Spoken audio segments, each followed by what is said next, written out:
शौर्यं तेजो धृतिरक्षं युद्धे च अपलायनं दानम ईश्वर भाव शास्त्र कर्म स्वभाव। Welcome guys, welcome to my YouTube channel.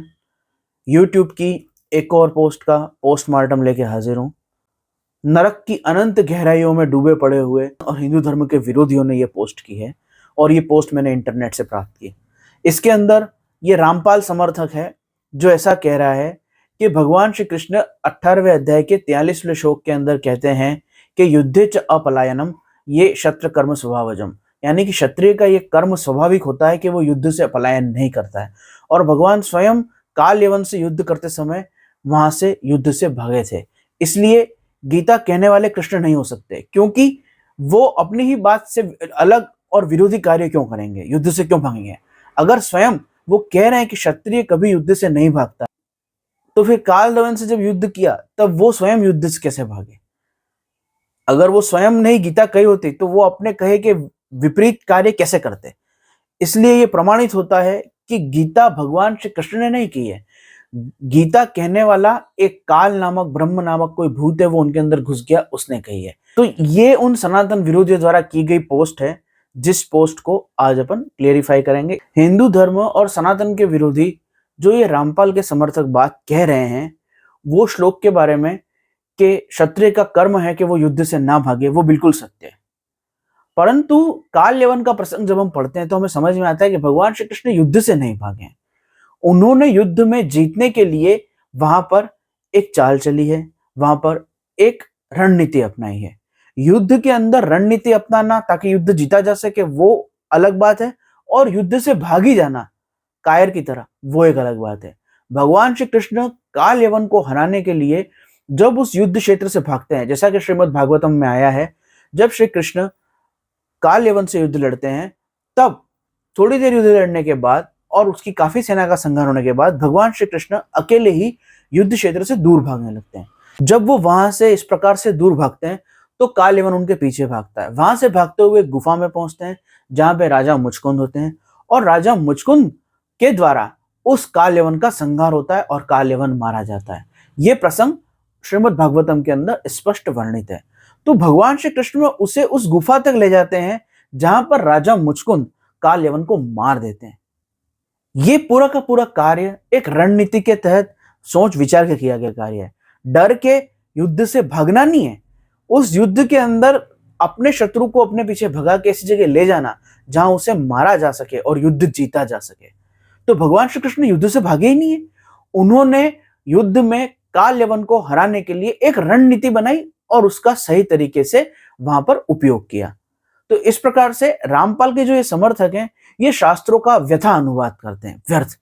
और इसके अंदर इनकी समस्या क्या है, ये किसी एक श्लोक के एक शब्द, एक पंक्ति, एक घटना को पढ़ते हैं, कहीं से कोई दूसरी बात उठाते हैं, उन बेमेल बातों को आपस में मिलाते हैं, उनका मिश्रण करते हैं और फिर उल्टी सीधी बातें बोलते रहते हैं, व्यर्थ के अनुवाद करते रहते हैं। वास्तविकता में जो यहाँ पे कह रहे हैं कि युद्धे च अपलायनम क्षत्र कर्म स्वभावजम, गीता के 18वें अध्याय का 43वां श्लोक, वो भगवान कृष्ण ने जो कहा है वही उन्होंने रणभूमि में किया है। उन्होंने युद्ध से पलायन नहीं किया, उन्होंने युद्ध में जीतने के लिए एक रणनीति बनाई और उससे उन्होंने काल यवन को मारा, काल यवन को हार के उन्होंने वो युद्ध जीता। तो जब इनका ये मूलभूत तर्क ही व्यर्थ हो गया, इनका ये मूलभूत कुतर्क ही आधारहीन हो गया, तो ये बात तो स्पष्ट प्रमाणित हो गई कि जो कह रहे हैं कि श्री कृष्ण के अंदर प्रवेश करके किसी काल या ब्रह्म नामक प्रेतात्मा ने गीता कही है, कितनी बड़ी मूर्खतापूर्ण बातें कह रहे हैं। ब्रह्म का अर्थ शास्त्रों में क्या है? ब्रह्म अर्थात निराकार ईश्वर। भगवान श्री कृष्ण स्वयं 11वें अध्याय के अंदर अर्जुन से कहते हैं, कालो अस्मि लोक क्षय प्रवृत्त, अर्थात मैं काल स्वयं हूं और इन सब दुष्टों के विनाश के लिए प्रवृत्त हुआ हूं। अर्थात काल वो स्वयं ही है। भगवान शिव जी का एक नाम है महाकाल, काल भैरव के रूप में भगवान शिव को माना जाता है। तो काल शब्द से अर्थ होता है समय, और समय भगवान की ही विभूति है। इंद्रियाणाम मनश्चास्मि, ये भगवान श्री कृष्ण श्री गीता में कहते हैं 11वें अध्याय के अंदर।